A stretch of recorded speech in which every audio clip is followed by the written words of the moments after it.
Hello student, welcome back to my channel Samrat academy. Student, अगर आप मान लीजिए बोर्ड एग्जाम देने गए हो और हिंदी के पेपर में अगर आपको कुछ नहीं आ रहा है, बिल्कुल कुछ नहीं आ रहा है, समझ नहीं आ रहा है कि हिंदी के पेपर में क्या लिखूं, तो मेरे प्यारे बच्चों, ये वीडियो आपके लिए सबसे ज्यादा इंपॉर्टेंट है। आज मैं आप लोगों को बताने वाला हूं कि अगर आपको कुछ भी नहीं हिंदी में आएगा तो आप कौन सा ट्रिक लगाकर अच्छे नंबर ला सकते हो।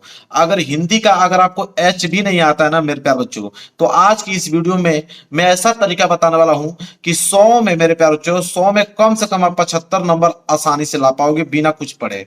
मैं ये पेपर देख पा रहे हो आप, 2025 का पेपर है और हिंदी का, और इस हिंदी के पेपर को मैं पूरा का पूरा सॉल्व करके दिखाऊंगा बिना कुछ याद किए। मेरे पास बोर्ड एग्जाम की कॉपी भी है, पूरा का पूरा क्वेश्चन सॉल्व करूंगा मेरे प्यारे बच्चों। वीडियो अगर आप एक बार भी देख के चले गए ना, तो समझिए कि आप फेल कभी जिंदगी में नहीं हो पाओगे। हर साल वीडियो बनाता हूं, हर साल, अगली साल भी बनाया था। 1 मिलियन, 1 मिलियन मतलब 10 लाख लोगों ने, इस बच्चे ने इस वीडियो को देख के गया था। और बहुत सारे बच्चों का कमेंट, बहुत सारे बच्चों का कमेंट था कि सर हम हिंदी में बहुत अच्छा स्कोर करके आए हैं। तो आज की इस वीडियो को मेरे प्यारे बच्चों शेयर कर देना, और जरूर चैनल पर नए हो तो जरूर चैनल को सब्सक्राइब कर लेना। ये वीडियो रामबाण आप लोगों के लिए होने वाली है। तो हिंदी में पास होने का सबसे बेहतरीन तरीका मैं आप लोगों को बताना हूँ। देखिए मेरे प्यारे बच्चों, सबसे पहले आपको करना क्या है वो तरीका समझिए। हिंदी का पेपर है, यहाँ पे आप लोगों को निर्देश दिया गया, निर्देश पढ़ लीजिएगा। और आपको मालूम है मेरे प्यारे बच्चों कि ये बोर्ड एग्जाम की क्या है, कॉपी है। कुछ करने की जरूरत नहीं है, 2 ही पेन आपको लेके जाने हैं। मैं सब कुछ डिटेल में बता रहा हूँ। 2 पेन लेके चले जाना, एक स्केल लेके चले जाना। ये 3 चीज है अगर आपके पास, बस काम हो गया आप लोगों का। सबसे पहले करना क्या आप लोगों को कि स्केल की सहायता से लाइनिंग खींचना है। हालांकि मैंने लाइन खींच के आया हूं, लेकिन आपको लाइनिंग जरूर से खींचना है। ठीक है, यहां तर इस तरह रख के डबल लाइनिंग मैं एक बार फिर खींच देता हूं। ठीक है, डबल लाइनिंग आपको खींचना है, इस बात को याद रखना। जो मैं आपको बता रहा हूं वही काम कीजिएगा। डबल लाइनिंग यहाँ पे खींच लेना है। खींच लिया। देखिए क्या होता है मेरे प्यारे बच्चों कि यहाँ पे सबसे पहले 2 कैटेगरी के प्रश्न आते हैं।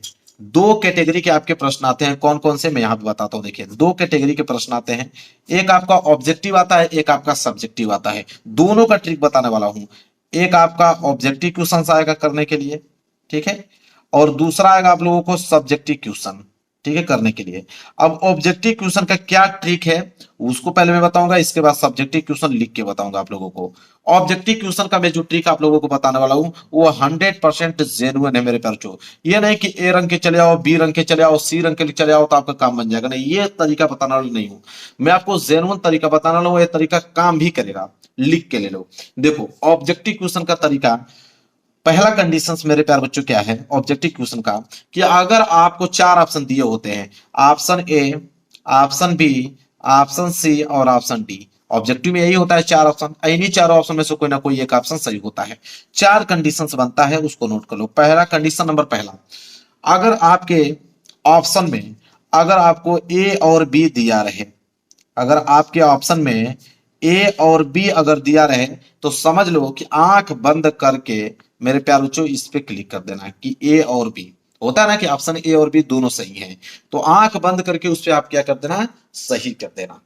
इसके बाद दूसरा कंडीशन आइए। दूसरा कंडीशन क्या कहता है, दूसरा कंडीशन है कि इनमें से सभी, इनमें से सभी, अगर आपको कहीं पे भी अगर ऑप्शन में दिख जाए कि इनमें से सभी, तो मेरे प्यारे बच्चों बिल्कुल मेरे पे भरोसा आप रखो, वही वाला ऑप्शन आप लोगों को क्लिक करके आना है, इनमें से सभी वाला। ठीक है, इसके बाद तीसरा कंडीशन क्या होता है उसको देखिए। तीसरा कंडीशन होता है, तीसरा कंडीशन है कि इनमें से कोई नहीं। क्या आता है कि इनमें से कोई नहीं। ठीक है, अगर इनमें से कोई नहीं, अगर ऑप्शन में आप लोगों को देखे कि इनमें से कोई नहीं, तो मेरे प्यार बच्चों आपको इस वाले ऑप्शन पे क्लिक करके आने हैं कि इनमें से कोई नहीं। तो या तो ए और बी ऐसे दे तो आपको उस पर करना है, इनमें से सभी दे, इनमें से कोई नहीं। और एक चौथा मेरे प्यार बच्चों है कि अगर चारों ऑप्शन अलग अलग दे दे, तब क्या होगा कि ऑप्शन ए भी अलग रहे, ऑप्शन बी भी अलग रहे, ऑप्शन सी अलग रहे और ऑप्शन डी अलग रहे, और इन तीनों में से कोई ना रहे, तब क्या करोगे, वहां पे आप फंस जाओगे। ट्रिक तो आपको मालूम चल गया कि ये रहेगा तो ये कर देंगे, लेकिन चारों अगर अलग आ जाएगा तब क्या करोगे। तो उसके लिए एक ट्रिक मेरे प्यारे बच्चों, कि अगर चारों अगर अलग आ गया तो आप लोग वो करोगे क्या। तो मेरे प्यारे बच्चों एक बात याद रख लेना, ऑप्शन ए और ऑप्शन सी कभी भी क्लिक करना है तो ऑप्शन ए और ऑप्शन सी पे ही करना है। ऑप्शन बी और ऑप्शन डी पे कभी भी आप लोगों को नहीं करना है। ऑप्शन ए और ऑप्शन सी पे ही क्लिक करना है।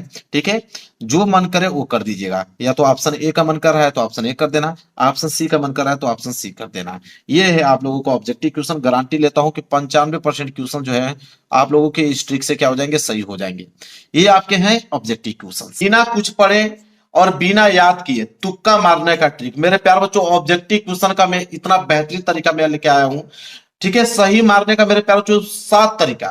ऑब्जेक्टिव क्वेश्चन को सही मारने का 7 तरीका में एक ऐसा जादुई ट्रिक आप लोगों को बताने वाला हूं कि 100% गारंटी है कि पूरे के पूरे वो सही होगा।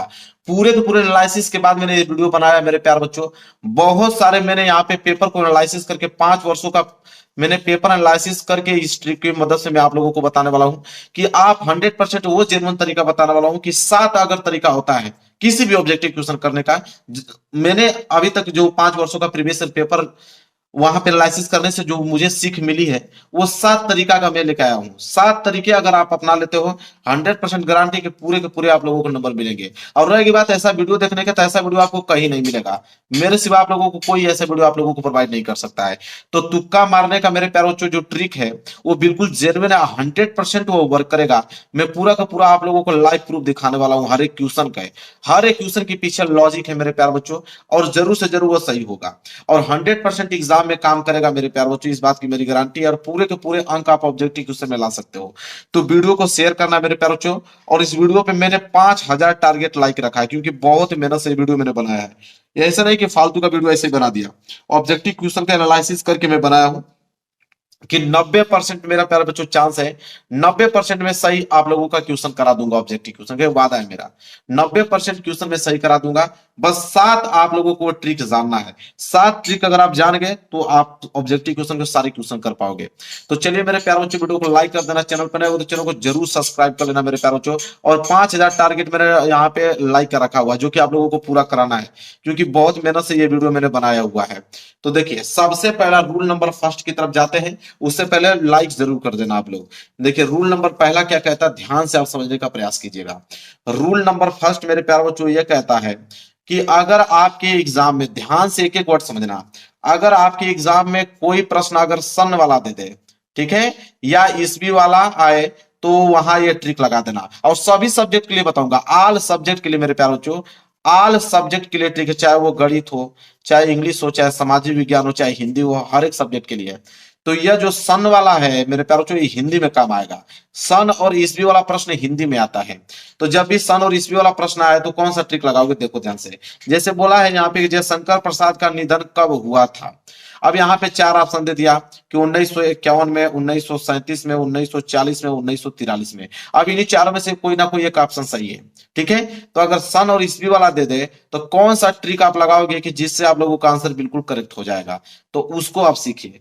ट्रिक मेरे प्यारे बच्चों क्या कहता है, ट्रिक यह कहता है कि जब ये सन और ईस्वी वाला आ जाए, और यह ट्रिक आपके न्यूमेरिकल में भी काम करता है, न्यूमेरिकल वाले सवाल में भी।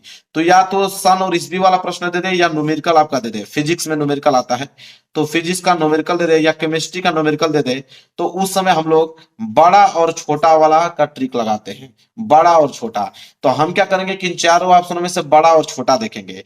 तो मेरे प्यारे बच्चों, जैसा आपको मालूम है कि बड़ा यहाँ पे क्या है 1951 और छोटा क्या है 1937 है। बाकी इन दोनों ऑप्शन को हम लोग क्या करेंगे मेरे प्यारे बच्चों, काट देंगे। इन दोनों ऑप्शन को तो तुरंत काट दिया आपने, उससे कोई मतलब ही नहीं है। तो 2 ऑप्शन बच गए, एक तो बड़ा वाला बच गया, एक तो छोटा वाला बच गया। अब इन दोनों में से 50-50 चांस हो गए। 50% चांस यहाँ पे गया, 50% चांस यहाँ पे गया। अब आप पे, आपकी किस्मत पे निर्भर करता है कि आपकी किस्मत कितना तेज है कि आप कौन सा ट्रिक लगाते हो। या तो ऑप्शन ए लगाओगे, इस पर भी 50% है, ऑप्शन बी लगाओगे, इस पर भी 50% है। अगर मान लीजिए कि ऑप्शन बी आपने लगा दिया, बिल्कुल आपका ऑप्शन क्या हो गया, सही हो गया, और यहाँ पे 1 नंबर आप लोगों ने इकट्ठा कर लिया। ठीक है, वो अपने किस्मत पे निर्भर करेगा क्योंकि 2 ऑप्शन आपका काट दिया, 2 ही ऑप्शन में से कोई एक ऑप्शन सही होगा। तो मेरे प्यारे बच्चों, ये हमेशा ये ट्रिक जेन्युइन ट्रिक है और 90% ये ट्रिक आप लोगों का काम करेगा। ठीक है, और यहां से आप लोगों के क्लियर हो जाएंगे। तो इसबी और न्यूमेरिकल वाले सवाल में यही काम करना है, बड़ा और छोटा देखना है। अब आपका मन छोटा पर कर दीजिए, आपका मन बड़ा कर दीजिए, वो आपकी किस्मत पर निर्भर करेगा। क्लियर है, पहला ट्रिक आप लोगों को समझ में आ गया। चलिए दूसरे तरीका की तरफ बढ़ते हैं। पहला तरीका आप लोगों को समझ में आ गया। देखिए दूसरा कहता है मेरे प्यारे बच्चों कि जितना भी कठिन सवाल आ गया, ठीक है, ऑप्शन ए सही होता है। मेरे प्यारों ये क्या कह रहा है, जितना भी कठिन सवाल अगर आपको दे देगा, तो अगर कठिन का सवाल दे दिया, अगर जैसे इक्वेशन वाला सवाल दे दिया, जैसे x square minus 4x plus 5 बराबर 0, एक इक्वेशन और दे दिया, समीकरण वाला सवाल दे दिया, तो अगर जितना कठिन सवाल रहेगा उसका मेरे प्यारों 90% चांस है कि ऑप्शन ए ही सही होता है। इसलिए क्योंकि जब वो एग्जामिनर क्या करता है, पहला वाला ऑप्शन सेट करके रखता है, क्योंकि आप जब कठिन सवाल को लगाओगे तो आपको जस्ट तुरंत आंसर चाहिए, इसलिए पहले वाला ही आंसर वो क्या कर देता है, बिल्कुल सही कर देता है। तो जितना भी कठिन वाला सवाल है उसका ऑप्शन ए ही सही होता है। इस बात को अपने दिमाग में क्या करो, अच्छे तरीके से फिट कर लो। और इसके बाद है ज्यादा कैलकुलेशन वाले, ठीक है, ज्यादा कैलकुलेशन वाले जो सवाल होते हैं उस प्रश्न में भी हमेशा ऑप्शन ए ही आप लोगों का सही होता है। वो क्वेश्चन बहुत बड़े बड़े क्वेश्चन आपको दे देता है, ठीक है, जैसे अगर मैं कह दूं 2.5 गुणे 10, फिर प्लस 8.4, फिर भागे 9.5, ज्यादा कैलकुलेशन वाला अगर मैंने क्वेश्चन दे दिया तो उसका ऑप्शन ए ही सही होगा। तो अपने किताब का जो भी आपका बड़ा से बड़ा क्वेश्चन कैलकुलेशन वाला होगा, देख लीजिएगा ऑप्शन ए ही आप लोगों को देखने को, ठीक है, एग्जाम में तो आप लोगों का ऑप्शन ए ही देता है। तो ये बात याद रख लेना कि कठिन सवाल और ज्यादा कैलकुलेशन वाले सवाल के ऑप्शन ए ही सही होते हैं। इसके बाद ज्यादा अंक वाले प्रश्नों का उत्तर भी ऑप्शन ए ही सही होता है। ज्यादा अंक वाले प्रश्नों का उत्तर मेरे प्यारों जो भी ऑप्शन ए ही सही होता है। तो ये बात आप लोग अच्छे तरीके से, तीन चीज आपने यहाँ पे नोट कर लिया कि ज्यादा अंक वाले प्रश्नों का उत्तर भी यही सही होता है, ज्यादा कैलकुलेशन वाले प्रश्न का भी उत्तर यही सही होता है, ज्यादा कठिन सवाल आ गया उसका भी ऑप्शन यही सही होता है। क्लियर है आप लोगों को, तीनों ट्रिक आप लोगों को यहाँ पे समझ में आ गया अच्छे तरीके से। आगे बढ़िए, देखिए अगला ट्रिक क्या कहता है। कहता है अगला ट्रिक मेरे प्यारों कि अगर आपके एग्जाम में कोई प्रश्न इस तरह दिया है कि निम्नलिखित में से प्रबल अम्ल है, ठीक है, तो प्रबल अम्ल आपसे क्वेश्चन पूछ दिया और ऑप्शन दिया है कि H2SO4, HCl, फिर CH3COOH, और दिया है ऑप्शन डी कि ए व बी दोनों। मेरे प्यारों अपने दिमाग में एकदम बिल्कुल फिट कर लो अच्छे तरीके से कि अगर आपके एग्जाम में कोई इस तरह का प्रश्न दिया और उसमें से कोई ऑप्शन आपको ऐसा दिख रहा है कि ए व बी दोनों लिखा हुआ है, आंख बंद कर कर इस वाले ऑप्शन पे क्लिक कर देना। 100% गारंटी मेरे प्यारों कि वही सही होगा, उसको कोई रोकने वाला नहीं है। तो जब भी ए व बी दोनों इस तरह कभी भी ऑप्शन में दिखे तो आपको वही आपको ऑप्शन रंग के आना है, वो 100% सही होगा आप लोगों का। समझ में आ गया, अगला ट्रिक भी आपने अच्छे तरीके से समझ गया, ठीक है। चलिए आगे बढ़ते हैं, अगला ट्रिक देखते हैं। अगला ट्रिक क्या कहता है, अगला ट्रिक देखिए, अगला ट्रिक ये कहता है कि अगर आपके एग्जाम में कोई प्रश्न ऑब्जेक्टिव क्वेश्चन इस तरह आ जाए, कैसे कि ऑप्शन ए अलग दिया है, ऑप्शन बी अलग दिया है, ऑप्शन सी, और एक ऑप्शन डी अगर आपको इनमें से लग जाए कि इनमें से सभी या कभी कभी ए सभी देता है, तो चारों ऑप्शन में से कोई भी ऑप्शन अगर ये दिख गया कि इनमें से सभी या ए सभी, तो इसमें भी आंख बंद करके ऑप्शन डी पे ही क्लिक करके आना है। चाहे कोई भी ऑप्शन में अगर ये दिख जाए, चाहे इसको ऑप्शन ए बना दे, चाहे इसी को ऑप्शन बी बना दे, तब अगर इनमें से सभी दिख गया चारों ऑप्शनों में से या ए सभी दिख गया, आंख बंद करके उस पर क्लिक करना है आप लोगों को। 100% गारंटी है, मेरी जेन्युइन तरीका है कि वो सही होगा, उसको कोई रोक नहीं सकता है।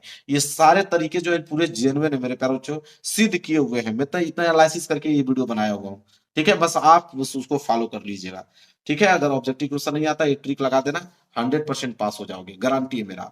इसके बाद अगला जो ट्रिक है उसको समझिए। अगला ट्रिक क्या कहता है, अगला ट्रिक ये कहता है मेरे प्यारों कि अगर कोई ऑप्शन बिल्कुल अलग दिख रहा हो तो उसको निकाल दो। मेरे प्यारों जैसे चार ऑप्शन दिया, मान लीजिए 40 दिया है, 55 दिया है, 60 दिया है और 2.2 दिया है, तो सबसे विचित्र ऑप्शन यही दिख रहा होगा आप लोगों को, 2.2, तो इसको काट दो, मतलब ये कभी सही हो ही नहीं सकता है। ये आपको भुलवाने के लिए दिया गया है, आपके दिमागों के साथ खेलने के लिए दिया गया है कि बहुत सारे बच्चे सोचेंगे ये डिफरेंट है, यही सही है, नहीं, ये सही नहीं होगा।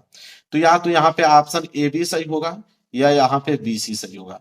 तो यहाँ ए बी पे कीजिए या बी सी पे आप लोगों को क्लिक करना है, ठीक है। ज्यादातर पहले आप लोग ऑप्शन ए पे ही क्लिक कीजिएगा मेरे प्यारे बच्चों। अगर ए लगता है कि नहीं होगा तब जाके बीसी पे प्रेफरेंस दीजिएगा, अन्यथा इसको काटने के बाद ऑप्शन ए पे ही आप क्लिक कीजिएगा। समझ में आ गया आप लोगों को। तो अगर कोई भी ऑप्शन बिल्कुल अलग दिख रहा है तो उसको काट के हटा दीजिए, तीन ही ऑप्शन में से कोई ना कोई एक ऑप्शन सही होगा, उसमें से भी पहले ऑप्शन ए पे क्लिक कीजिएगा। अगर आपको लगे कि कंफर्म नहीं, ये नहीं हो सकता है, तब जाके बीसी में आप क्लिक कीजिएगा। ए की बात तुरंत आइएगा सी पे, क्योंकि ए की बात सी ज्यादातर सही होता है।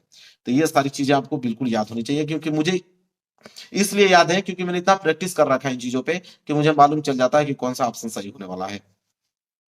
चलिए अगला ट्रिक देखिए मेरे प्यारों, अगला ट्रिक क्या कहता है, कह रहा है कि जिन्हें बिल्कुल कुछ नहीं आता वो क्या करेंगे। जिन्हें मान लीजिए कुछ आता ही नहीं है वो कौन सा ट्रिक लगाएंगे। तो ऐसे छात्र लगातार 5 बार किसी एक ऑप्शन को चुन ले। ठीक है, मान लीजिए कि आपके 20 ऑब्जेक्टिव क्वेश्चन पूछा जा रहा है, बहुत सारे 100 ऑब्जेक्टिव पूछा जाता है, बहुत सारे जो भी पूछा जाता है, मैंने 20 का एग्जांपल लिया है कि अगर 20 ऑब्जेक्टिव पूछा जा रहा है तो उसको मेरे प्यारे बच्चों यहाँ पे 4 भागों में डिवाइड कर दो। कितने भागों में? 4। जैसे पहला, दूसरा, तीसरा, चौथा, पांचवा, 5 क्वेश्चन तक ऑप्शन ए ले लो, ऑप्शन ए ले लो, 5 क्वेश्चन तक। इस 5 में से 3 आपके पक्का सही हो जाएंगे। ठीक है, 3 सही हो जाएंगे तभी आप पास हो गए। इसके बाद यहाँ पे जो अगला क्वेश्चन होगा 6, 7, 8, 9, 10। अब यह 5 क्वेश्चन पे अब ऑप्शन बी रहेंगे, option B, option B, option B, option B और ऑप्शन बी। इसी तरह 10, 11, 12, 13, 14, 15, अगला 5 क्वेश्चन को option C, option C, option C, option C, option C रखना है। इसी तरह यहां से 16, 17, 18, 19 और 20, 20वां क्वेश्चन को option D, option D, option D, option D और ऑप्शन डी। इस तरह जिनको कुछ नहीं आता है, उनको कोई भी ट्रिक नहीं काम कर रहा है, तो यह दिमाग लगाओगे तो गारंटी मेरा यहाँ पे कि अगर 3-3 क्वेश्चन भी सही हुआ तो 20 में से आपके 12-13 क्वेश्चन क्या हो गए? सही हो गए, और आप अच्छे अंक से क्या हो गए? पास हो गए। तो जिनको कुछ नहीं आता है ये ट्रिक यहाँ पे क्या करेंगे मेरे प्यारे बच्चों? लगाएंगे। समझ में आ गया? चलिए, इसके बाद अगला देखिए, अगला क्या कहता है कि एग्जाम में सबसे ज्यादा सही होने वाले प्रश्न, ऑप्शन ऑब्जेक्टिव क्वेश्चन कौन सा होता है? तो सबसे ज्यादा सही होने वाला मेरे प्यारे बच्चों ऑप्शन ए और ऑप्शन सी होता है। सबसे ज्यादा ऑप्शन ए और ऑप्शन सी ही आप लोगों को देखने को मिलेगा। ठीक है, तो जितना रूल बताया उतना रूल फॉलो कर देना। नहीं समझ में आएगा तो ऑप्शन ए उठा लेना या ऑप्शन सी उठा लेना, क्योंकि सबसे ज्यादा ऑप्शन यही देखने को आप लोगों को मिलेगा। तो फिर ऑप्शन ए पे रंग देना या ऑप्शन सी पे रंग देना। ठीक है, तो पहले ऑप्शन ए रंगिएगा, इसके बाद ऑप्शन सी रंगिएगा। तो यह ट्रिक था मेरे प्यारे बच्चों, 7 ट्रिक टोटल मैंने बता दिया। अब यह 7 ट्रिक जिस भी लड़कियों को मालूम है वो ऑब्जेक्टिव क्वेश्चन कभी जिंदगी में फेल नहीं हो सकता, इस बात की गारंटी, चाहे दुनिया का कोई भी एग्जाम हो दे रहा हो। अब हम बात करेंगे सब्जेक्टिव क्वेश्चंस। ठीक है, कि सब्जेक्टिव क्वेश्चंस को कैसे आप लोगों को करना है। देखिए यहां से आप लोगों के सब्जेक्टिव क्वेश्चन से स्टार्ट होते हैं, और यहां से करना है वर्णनात्मक प्रश्न खंड ब, और यहाँ पे पूर्णांक मेरे प्यारे बच्चों 50 नंबर का है। पूरा प्रश्न करके दिखाऊंगा, हर एक प्रश्न का मेरे पास ट्रिक है और उससे पास हो जाओगे अगर आपको कुछ नहीं आ रहा है तो। सबसे पहले आपको करना क्या है कि जब आप खंड ब करने जा रहे हो कॉपी पे, तो आपको सबसे पहले मेरे प्यारे बच्चों स्केल के साथ से लाइनिंग खींच लेना है। ठीक है, लाइनिंग खींचने के बाद आपको डालना है यहाँ पे वर्णात्मक प्रश्न। क्या डालना है? वर्णात्मक प्रश्न। यहाँ पे आपको हेडिंग बनानी होगी। ठीक है, चलिए बनाते हैं वर्णात्मक प्रश्न। चलिए लिखिए यहाँ पे वर्णात्मक प्रश्न। आपको हेडिंग मेरे प्यारों बच्चों बिल्कुल साफ सुथरा आप लोगों को लिखना है, जैसे मैं लिख रहा हूं। ठीक है, वर्णात्मक प्रश्न, ये तो आप देख के भी लिख सकते हो, उसमें दिया है वर्णात्मक प्रश्न। इसके बाद खंड ब, इसके नीचे आप क्या लिखोगे? खंड ब लिखोगे, और राइटिंग आपकी अच्छी होनी चाहिए, बिल्कुल साफ सुथरा, खंड ब। ठीक है, यहां तक हो गया। और इसके नीचे आपको क्या कर देना है? स्केल की सहायता से अंडरलाइनिंग कर देना है, ताकि दिखने में क्या लगे? बिल्कुल साफ सुथरा दिखे। वर्णात्मक प्रश्न खंड ब हो गया। इसके बाद प्रश्न उत्तर संख्या देखिए कौन सा है, तो यहाँ पे प्रश्न संख्या 21 है, तो आप यहाँ पे डालोगे, एक लाइनिंग छोड़ दीजिएगा, एक लाइन छोड़ने के बाद यहाँ पे डालेगा प्रश्न उत्तर संख्या 21। तो यहाँ पे आपको प्रश्न उत्तर संख्या 21 डालना है। ठीक है, राइटिंग में कोई आप लोग बिल्कुल अच्छे से घबराना नहीं है आप लोगों को। प्रश्न उत्तर संख्या 21, तो प्रश्न उत्तर संख्या 21 हो गया। ठीक है, अब मेरे प्यारे बच्चों देखिए क्या ट्रिक है। प्रश्न उत्तर संख्या 21 क्या बोला है? बोला है मेरे प्यारे बच्चों प्रश्न उत्तर संख्या के में कि निम्नलिखित गद्यांश पर आधारित 3 प्रश्नों के उत्तर दीजिए। अब यह गद्यांश है। ठीक है, 3 प्रश्नों को उत्तर दोगे तो 6 नंबर मिलेगा। तो या तो ये वाला कीजिए, या तो अथवा करके एक और दिया है ये वाला कीजिए, दोनों में से कोई एक ही आपको करना है। अब मेरे प्यारे बच्चों आपको कुछ नहीं आ रहा है तो गद्यांश समझ लीजिए कि गद्यांश सॉल्व करने का बेहतरीन ट्रिक बताता हूं। कुछ नहीं आ रहा फिर भी पास हो जाओगे। देखो कैसे गद्यांश आप कर रहे हो। अब मान लीजिए ये वाला गद्य आपको करना है, कैसे करोगे? देखो इसके लिए ट्रिक है। आप सबसे पहले जैसे कुसंग का जोर सबसे भयानक होता है, तो कुसंग का जोर यहां तक उठाइए और लास्ट की लाइन उठाइए, उठाती जाएगी यहां तक। अब इसको एक आप संकेत बनाओ। क्या बनाओगे? संकेत मेरे प्यारे बच्चों। यहां पे लिखोगे मेरे प्यारे बच्चों संकेत। क्या लिखोगे? संकेत। संकेत का मतलब होता है कि कौन सा आपने गद्य किया है। ठीक है, संकेत आप हेडिंग बना लो। संकेत हेडिंग बनाने के बाद आप इसका शुरू का जो लाइनिंग था कुसंग का जोर मैंने बताया जो, कि यहां तक की लाइन उठा लो, कुसंग का ज्वर, ठीक है। इसको आप संकेत बनाने के बाद लिखो, ताकि एग्जामिनर को मालूम चल पाए कि हाँ कौन सा आपने गद किया है, ठीक है। इसके बाद मैं तरीका बताता हूं, एक नंबर नहीं कटेगा, इस बात की गारंटी मैं लेता हूं। कुसंग का जोड़, अब पूरा का पूरा कुछ नहीं आ रहा है, देखो कैसे लिखता हूं, अभी आपको समझ में आ जाएगा। कुसंग का जोड़, और लास्ट में क्या था, उठाती जाएगी, लास्ट की लाइन थी उठाती जाएगी। इसके बाद देखिए मैं क्या ट्रिक बताता हूँ मेरे प्यारों को, ऐसा कोई ट्रिक आप लोगों को नहीं बताया होगा, पूरा यूट्यूब की बात कर रहा हूँ। उठाती जाएगी, हो गया, ये आपने हेडिंग बना लिया। अब एग्जामिनर जब जाएगा वो देखेगा इस तरह का फ्रंट, बिल्कुल हो जाएगा कि टॉपर की ही कॉपी नंबर दे देगा। इसके बाद बताता हूँ क्या करोगे। इसके बाद मेरे प्यारों चलिए पहला प्रश्न करके दिखाता हूं। पहला क्या है, प्रस्तुत अवतरण पाठ और लेखक का नाम लिखिए। पाठ और लेखक का नाम लिखना है, ए वाला। अब मेरे प्यारों देखियो, अब आपको तो मालूम है ना कि किस पाठ से लिया गया है, इसके लेखक कौन है, तो कैसे कौन सा ट्रिक लगाओगे। तो देखिए सबसे पहले आप लिखोगे पाठ का नाम, यहां पे हेडिंग डालोगे पाठ का नाम, पाठ का नाम। इसके बाद क्या पूछा था मेरे पास, लेखक का नाम, तो यहाँ पे नीचे हेडिंग डालोगे लेखक का नाम, लेखक का नाम, पाठ का नाम और लेखक का नाम, ये दोनों लिखना है, और आपको मालूम है नहीं, ठीक है। अब देखो ध्यान से, यहाँ पे सबसे पहले क्या है, कुसंग का जो सबसे भयानक होता है, केवल नीति और सद्वृत्ति का विनाश नहीं करता बल्कि बुद्धि का भी क्षय करता है। किसी युवा पुरुष की संगति यदि बुरी होगी तो उसके पैरों में बंदी चक्की के समान होगी। अब जब ये पढ़ोगे तो आपको समझ में आ तो नहीं रहा है कि कौन से चैप्टर से लिया गया, इसके लेखक कौन से हैं। तो मेरे प्यारे बच्चों, आपके दिमाग में जो भी चैप्टर के चल रहा होगा, बहुत सारे चैप्टरों का नाम आपको मालूम होगा, कोई भी चैप्टर उठा लो, कोई भी चैप्टर, वैसे मित्रता चैप्टर से लिया गया है, और इसके लेखक जो है आचार्य रामचंद्र शुक्ल जी हैं। अगर नहीं आपको मालूम है, कुछ भी लिखो, देखो मित्रता मन कर रहा है तो मित्रता लिख दो, क्योंकि मित्रता के ही चैप्टर से लिया गया है। नहीं याद है तो ममता लिख दो मेरे प्यारे बच्चों, फिर भारतीय संस्कृति लिख दो, मतलब आपके जो किताब में जो भी चैप्टरों के नाम है कुछ भी लिख सकते हो, ठीक है। और लेखकों के बहुत नाम होंगे, लेखकों के नाम भी लिख सकते हो। जैसे पाठ का नाम मित्रता चैप्टर से लिया गया है तो मैं मित्रता लिख देता हूं, मुझे याद है। आपको नहीं याद है कोई बात नहीं है, आप किसी दूसरे चैप्टर का नाम लिख दीजिए, नंबर दिया जाएगा। देखो कैसे दिया जाएगा बताता हूं। लेखक का नाम आचार्य रामचंद्र शुक्ल जी लिखे हैं, आपको नहीं मालूम है डॉक्टर राजेंद्र प्रसाद लिख दो, ठीक है। आचार्य रामचंद्र शुक्ल जी, आपको नहीं मालूम है तो डॉक्टर राजेंद्र प्रसाद लिख दीजिए, जयशंकर प्रसाद लिख दीजिए, कुछ भी लिख दीजिए, आपको नंबर दिया जाएगा। देखिए कैसे नंबर दिया जाएगा, इसका भी तरीका बता देता हूं ताकि आपको विश्वास हो पाए कि नंबर कैसे मिलता है। जब एग्जामिनर कॉपी चेक करेगा तो मेरे प्यारों जो लाखों कापियां होता है, एक एग्जामिनर जो है लाखों कापियां चेक करता है, लाखों कापियां। वो क्या करेगा, जब आपकी कॉपी आएगी, जब यहां से देखेगा वर्णनात्मक प्रश्न खंड ब प्रश्न उत्तर संख्या 21, ये संकेत वगैरह जब आपको देखेगा, वो तुरंत जान जाएगा कि बस कीजिए इसको कितना नंबर देना है। इसके बाद वो पढ़ने का नहीं, आपको इसे चेक करता जाएगा, नंबर अपना कुछ ना कुछ देता चला जाएगा आप लोगों को, और पास हो जाओगे। तो ये है मेरे प्यारों चो आप लोगों का गद्यांश करने का तरीका। इसी तरह बी वाला, अब बी वाला क्या है, यहाँ पे रेखांकित अंश की व्याख्या। देखिए रेखांकित अंश की व्याख्या करने का ट्रिक मैं आप लोगों को बताता हूँ, देखो कैसे करना है। यहाँ पे एक लाइन छोड़ दो, यहाँ लिखो बी, रेखांकित अंश की व्याख्या, हेडिंग डालो। यहाँ पे क्या डालोगे, रेखांकित अंश की व्याख्या, रेखांकित अंश की व्याख्या, ये मेन हेडिंग आप बना लो, ठीक है। इसके बाद मैं तरीका आपको बताता हूँ कि कौन सा तरीका आपको अप्लाई करना है, हर एक क्वेश्चन का तरीका आपको बताऊंगा, हर एक क्वेश्चन का। रेखांकित अंश की व्याख्या आपने बना लिया, क्या है कैसे करना है देखो। तो मेरे प्यार बच्चों, जहां तक अंडरलाइन किया गया इसी की व्याख्या करना है। सबसे पहले आप करना क्या कि पहली लाइन एकदम रट जाओ कि लेखक कहता है कि, लेखक कहता है कि, लेखक कहता है कि, लेखक कहता है कि, बस इतना लिखने के बाद अब अगली लाइन क्या लिखोगे, तो ये जो अंडरलाइन किया गया है, यहां से लेके यहां तक मेरे प्यारे बच्चों, यहां से लेके यहां तक पहले, उसके बाद उतार दो, ठीक है। यहां से लेके यहां तक, उसके बाद उतार दो। इसके बाद यहां से जो कामा लगा है, कामा के बाद ये वाली जो लाइनिंग आपको दिख रहा है, ये लाइनिंग पूरा का पूरा यहां तक लास्ट तक, ये पूरा का पूरा उसके नीचे उतार दो, नंबर आपको मिल जाएगा। जैसे उतारोगे ना तो ये पूरी की पूरी जो लाइनिंग है मेरे प्यारों से, पूरी की पूरी लाइनिंग भर जाएगी। और जैसे 4 लाइन भर गया कि नहीं, तो एग्जामिनर के पास उतना समय थोड़ी है पड़ेगा, वो तो देखेगा रेखांकित अंश की लेखा कहता बस बस हो गया, तुरंत यहाँ क्लिक करेगा, नंबर आपको दे देगा। तो ये है तरीका, आज साफ सुथरा लिखोगे तो भाई टॉपर बन सकते हो, ऐसे नंबर आपको मिलते हैं। ये है मेरे प्यार गद्यांश करने का तरीका।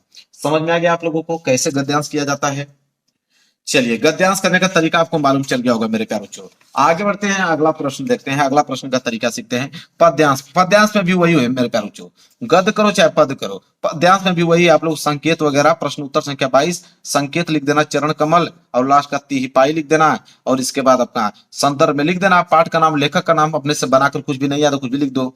रेखांकित अंश की व्याख्या कर ही लोगे, जो है पहले यहाँ तक उतार लेना है मेरे प्यारे बच्चों, इसके बाद लास्ट की लाइन यहाँ पे उतार लेना, हो गया। इसके बाद उपयुक्त पंक्ति में कौन सा अलंकार है, अलंकार पूछा है। अलंकार बहुत सारे अलंकार का नाम है, कोई भी अलंकार का नाम लिख दोगे काम बन जाएगा। और अलंकार वाला क्वेश्चन आ जाए कि किसमें कौन सा अलंकार का प्रयोग किया गया है, तो कोई भी रूपक अलंकार, अर्थालंकार, कुछ भी अलंकार है, जो भी नाम है लिख दोगे, नंबर आपको दे दिया जाएगा। तो यह है गद्यांश और पद्यांश सॉल्व करने का ट्रिक। अब तो हमको नहीं लगता है कि गद और पद में कभी दिक्कत होगा आप लोगों को। चलिए अब अगला प्रश्न देखेंगे, और अगले प्रश्न का हम लोग यहाँ पे निवारण करते हैं। अब प्रश्न संख्या 23, अब संस्कृत का गद्यांश आ गया। अब संस्कृत का गद्यांश करने का क्या तरीका है मेरे प्यारे बच्चों, उसको सीखो। देखो तरीका सब सिखा दूंगा आप लोगों को। प्रश्न उत्तर संख्या 23 डालो। संस्कृत का गद, गद कर रहे हो तो इसमें भी हिंट लिख दो। संकेत, संकेत में ऐसा नगरी यहां तक उतार दो, और इसके बाद लास्ट लाइन भाषायम कारित, तो ये संकेत का काम कर देगा। ऐसा नगरी, फिर डॉट डॉट डॉट डॉट, अब भाषा एवं कारित, ये संकेत का काम कर दिया। इसके बाद बोला है कि संदर्भ सहित हिंदी में है अनुवाद, तो इसका संदर्भ, हेडिंग क्या डालोगे मेरे प्यारे बच्चों, संदर्भ, हेडिंग बना लेना संदर्भ। अब संदर्भ में क्या होता है कि पाठ और लेखक का नाम लिखा जाता है। पाठ का नाम यहीं से देख लो, ऐसा नगरी भारतीय संस्कृति है। अब ये भारतीय संस्कृति चैप्टर से लिया गया है, बस यहीं से उठा लो, भारतीय संस्कृति चैप्टर से लिया गया। मिल गया कि नहीं कीवर्ड, ये कीवर्ड होता है, तो भारतीय संस्कृति चैप्टर से लिया गया है। ठीक है, अगर ये नहीं कीवर्ड आपको बनता है तो भाषा एवं चैप्टर से लिया गया है। कोई भी कीवर्ड उठा लो, उसी चैप्टर से लिया गया है, बस। इसके बाद मेरे प्यारे बच्चों इसका लास्ट हिंदी में अनुवाद, अगली हेडिंग क्या रहेगी, हिंदी में अनुवाद। अब हिंदी में अनुवाद कैसे करोगे, अब मेरे प्यारे बच्चों देखो, ऐसा नगरी भारतीय संस्कृति, अब हिंदी बनाना चालू, ऐसा नगरी, ऐसा नगरी मतलब ऐसा नगरी भारतीय संस्कृति, जो भारत के संस्कृति पर निर्भर करता है, वह केंद्र स्थली यहाँ पे स्थल रहते हैं, इतम संस्कृति, पढ़ते जाइए और अपने हिंदी में कुछ ना कुछ जोड़ते जाइए। मुगल युवराज दारा सिकोह यहाँ पे आए और यहाँ पे वर्णन किया कि वह भारत की संस्कृति बहुत अच्छी है, कुछ भी अपने तरीके से बनाकर लिख दो इसका हिंदी में अनुवाद। मेरे प्यारे बच्चों नंबर हो गए क्लियर आपके, तो हो गया, समझ आ गया ना आपको संस्कृत का गद्यांश कैसे करना। नहीं आता है यही ट्रिक लगाओ, फेल कभी नहीं होगे। ठीक है, इसके बाद मेरे प्यारे बच्चों अगला है कि दिए गए संस्कृत का पद्यांश, तो गद करो चाहे पद करो, दोनों का ट्रिक वही में काम करेगा, उसी तरह जैसे बताया हूं। तो दोनों का ट्रिक मैंने बता दिया मेरे प्यारे बच्चों। अब अगला ट्रिक समझो यहाँ पे मेरे प्यारे बच्चों, देखो अखंड काव्य आ गया। ये खंड काव्य भी पूछा जाता है आपके एग्जाम में, कि अपने पठित खंड काव्य के आधार पर निम्नलिखित प्रश्नों का उत्तर दीजिए। खंड काव्य मेरे प्यारे बच्चों जो है, तो वो खंड काव्य आपके जिला वाइज जाता है। अपने जिला में देख लेना कौन सा खंड काव्य पूछा जाता है। मान लीजिए आपके जिला में मुक्ति दूत पूछा जाता है, तो मुक्ति दूत खंड काव्य आप हेडिंग बनाकर और यहाँ पे उसका चरित्र चित्रण। अब गांधी जी के बारे में पूछा ना, गांधी जी के बारे में, उसका जन्म, ये किए वो किए, यहाँ पे गए, वहां आंदोलन चलाए, बहुत स्ट्रगल किया उन्होंने, बस बना बना कर 1.5 पेज में लिख दो, 3 नंबर आपको मिल जाएगा। लो इसका भी सलूशन मैं बता दिया। अब आया यहाँ पे प्रश्न उत्तर संख्या 26, यहाँ पे जीवन परिचय। जीवन परिचय कैसे लिखा जाता है उसका तरीका समझो। देखो प्रश्न उत्तर संख्या 26 का क है, तो यहाँ पे सबसे पहले मेरे प्यारे बच्चों हेडिंग बनाओगे। सबसे पहले क्या बनाओगे, हेडिंग लिखोगे प्रश्न उत्तर संख्या, प्रश्न उत्तर संख्या। यहाँ पे सबसे पहले देखो हेडिंग बहुत जरूरी है, प्रश्न उत्तर संख्या 26, तो 26 का क कर रहे हो तो 26 का क हो गया, और स्केल की सहायता से नीचे यहाँ पे क्या कर देंगे, अंडरलाइन कर देंगे। ठीक है, अब मेरे प्यारों बच्चों इसमें से अब आपको मालूम करना पड़ेगा कौन सा जीवन परिचय आप लिख रहे हो, डॉक्टर राजेंद्र प्रसाद का, कि जयशंकर प्रसाद का, कि आचार्य रामचंद्र शुक्ल जी का।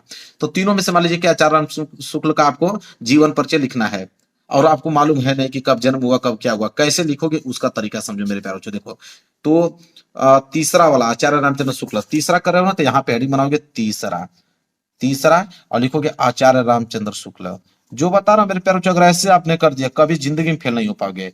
आचार्य रामचंद्र शुक्ल हमेशा पास हो गए। ठीक है, ये आप हेडिंग बना लो, आचार्य रामचंद्र शुक्ल का आप जीवन परिचय कर रहे हो। ठीक है, इसके बाद यहाँ पे लिखना जीवन परिचय। ठीक है, क्या लिखोगे, जीवन परिचय लिखोगे मेरे प्यारे बच्चों। अब जीवन परिचय में मेरे प्यारे बच्चों यहाँ पे आप लिखना प्रारंभ करो कि आचार्य रामचंद्र शुक्ल का जन्म, यहाँ पे लिखेंगे आचार्य रामचंद्र शुक्ल का जन्म, आचार्य रामचंद्र शुक्ल का जन्म, शुक्ल का जन्म। अब आचार्य रामचंद्र शुक्ल का जन्म जो है मेरे प्यारे बच्चों, तो वो किस सन में हुआ था, आपको डेट लिखना पड़ेगा, और डेट तो आपको मालूम है नहीं कि कौन सा डेट लिखें। तो मेरे प्यारों जो कुछ भी लिख देना, और ये क्या रखना, जब भी डेट आप लिख रहे हो तो 18 से स्टार्ट होना चाहिए। 1852, चाहे 1800, वैसे तो उनका 1884 में हुआ था, 1884 में उनका जन्म हुआ था, लेकिन आप कुछ भी लिख सकते हो। नहीं याद है 1852 लिख के चले आओ, नहीं याद है 1844, लेकिन याद रहे 18 से ही, किसी का भी लिख रहे हो ना 18 से ही लिखना, 1852 1844 कुछ भी। तो देखो कैसे लिखोगे, आचार्य रामचंद्र शुक्ल का जन्म इतना में हुआ था, यह बहुत अच्छे व्यक्ति थे, आर्थिक स्थिति के कारण उनकी पढ़ाई अच्छे से नहीं हो पाई, उन्होंने स्वाध्याय मतलब अपने से ही घर पर उन्होंने हिंदी फारसी संस्कृत भाषा का अच्छा से अध्ययन किया, फिर उन्होंने इस कॉलेज में दाखिला कराया, फिर यहाँ पे सम्मानित हुए, फिर उन्होंने धीरे धीरे निबंध और उपन्यास कहानी लिखना चालू किया, उनकी कहानी बहुत प्रसिद्ध हुई। फिर ऐसे करते करते लास्ट में वो किसी कारणवश उनके तबीयत खराब होने के कारण उनकी मृत्यु सन किस डेट में हुआ था, तो मृत्यु की जब बात आएगी कि मृत्यु का डेट, तो मृत्यु हमेशा 19 में लिखना, 1941 में हुआ था, लेकिन आप 1952 1944 कुछ भी लिख सकते हो। तो याद रखें कि जब भी आप जीवन परिचय लिखने जा रहे हो तो जन्म हमेशा 18 से स्टार्ट करना, मृत्यु हमेशा 19 से स्टार्ट करना, और इनकी रचनाएं जरूरी है। तो रचना, अब रचना में क्या होगा कि अब रचनाएं में क्या लिखे, तो रचना में कुछ भी लिख दो ना। आप जैसे इनकी तो रचनाएं चिंतामणि है, रस मीमांसा है, लेकिन आपको बहुत सारी रचनाएं मालूम होगा, कुछ ना दूसरे का भी रचना लिख दो, वो नंबर आपको दे दी, दूसरे का रचना लिख दो। वैसे देखो नंबर क्यों मिलता है, क्योंकि आचार्य रामचंद्र शुक्ल का लाखों बता दे रहा हूं आपको, हजारों रचना है, तो एग्जामिनर को हजारों रचनाएं थोड़ी मालूम है, तो उसमें से कोई भी लिख दो, आपको नंबर दे दिया जाएगा। तो यह है जीवन परिचय लिखने का तरीका, चाहे वो लेखक का लिखो चाहे कवि का लिखो, यही तरीका होता है मेरे प्यार बच्चों। समझ में आ गया आप लोगों को।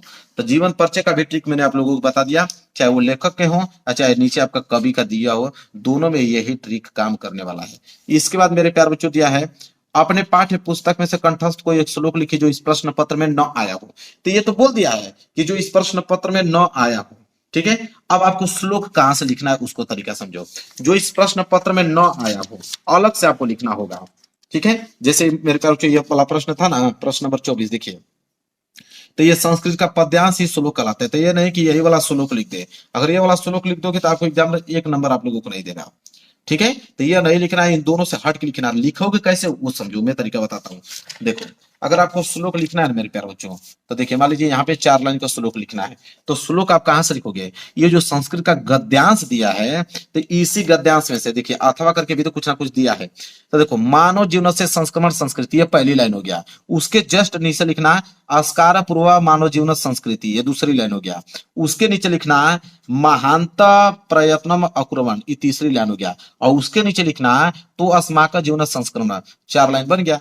1 line 2 line 3 line 4 line, 4 line इस तरह सीरियल लिख देना मेरे प्यारे बच्चों, आपको नंबर दे दिया जाएगा। कोई जान भी नहीं पाएगा कि भाई लिखा कहां से है, उसको मालूम चलेगा कि हाँ लिखा है सही से। तो लो भाई श्लोक का भी मैंने ट्रिक बता दिया कि श्लोक आप कैसे लिखोगे, ठीक है। अब अगला क्वेश्चन का ट्रिक देखो, क्या बोला है कि निम्नलिखित में से किन्हीं 2 प्रश्न के उत्तर संस्कृत में दीजिए। अब इनका संस्कृत में उत्तर देना है, 4 प्रश्न है, संस्कृत में उत्तर देना है। पहला है भारतीय संस्कृत में मूलम किमस्ति। अब इसका संस्कृत में, इसका देखो भारतीय संस्कृत में मूलम किमस्ति, इसका उत्तर देना है तो भारतीय संस्कृतम अस्तित्व किलम कियम अस्ति, कुछ भी 2 वर्ड आपने बीच में कुछ ना कुछ जोड़ देना है, 2 वर्ड जोड़कर वही चीज उतार दो। जैसे पुरुराज को आसित तो पुरुराज एक वीर आसित, समझ रहे, कुछ भी जोड़ो। वीर केन पूजते वीर वीरेन पूजते, चंद्रशेखर को आसित चंद्रशेखर कीमा अस्ति, कुछ भी छोटा सा कीवर्ड बीच में जोड़ कर पूरा का पूरा उतार दो। एग्जामिनर को तो लगेगा सही है ना, उस नंबर दे देगा आप लोगों को। तो लो संस्कृत का भी प्रश्न उत्तर मैंने बता दिया मेरे प्यारे बच्चों। अब आइए यहाँ पे, अब यहाँ पे मेरे प्यारे बच्चों क्या है, निबंध की बारी आए कि निबंध में क्या करेंगे। तो निम्नलिखित में से किसी एक विषय पर निबंध लिखिए, 7 नंबर के लिए निबंध आता है। तो निबंध कैसे आप लिखोगे मेरे प्यारे बच्चों, देखिए मान लीजिए कि स्वच्छ भारत अभियान पे आप लोगों को निबंध लिखना है। तो स्वच्छ भारत अभियान पे निबंध लिखना है तो याद रखिए आप हेडिंग डालिए प्रश्न उत्तर संख्या 29 का पहला स्वच्छ भारत अभियान, ठीक है। ये मेन हेडिंग बन गया। हेडिंग बनने के बाद देखिए आपको पहली जो हेडिंग उसमें डालना है वो डालना है प्रस्तावना, ये भूलिएगा मत, क्योंकि एग्जामिनर 2 ही हेडिंग चेक करता है। पहली हेडिंग आप बनाइए प्रस्तावना, और प्रस्तावना में आप बनाकर कुछ लिख दीजिए प्रस्तावना में, ठीक है। प्रस्तावना में आपको बनाकर कुछ ना कुछ लिख देना है, ठीक है। इसके बाद मेरे प्यारे बच्चों लास्ट हेडिंग उपसंहार होना चाहिए। लास्ट हेडिंग क्या होना चाहिए, उपसंहार।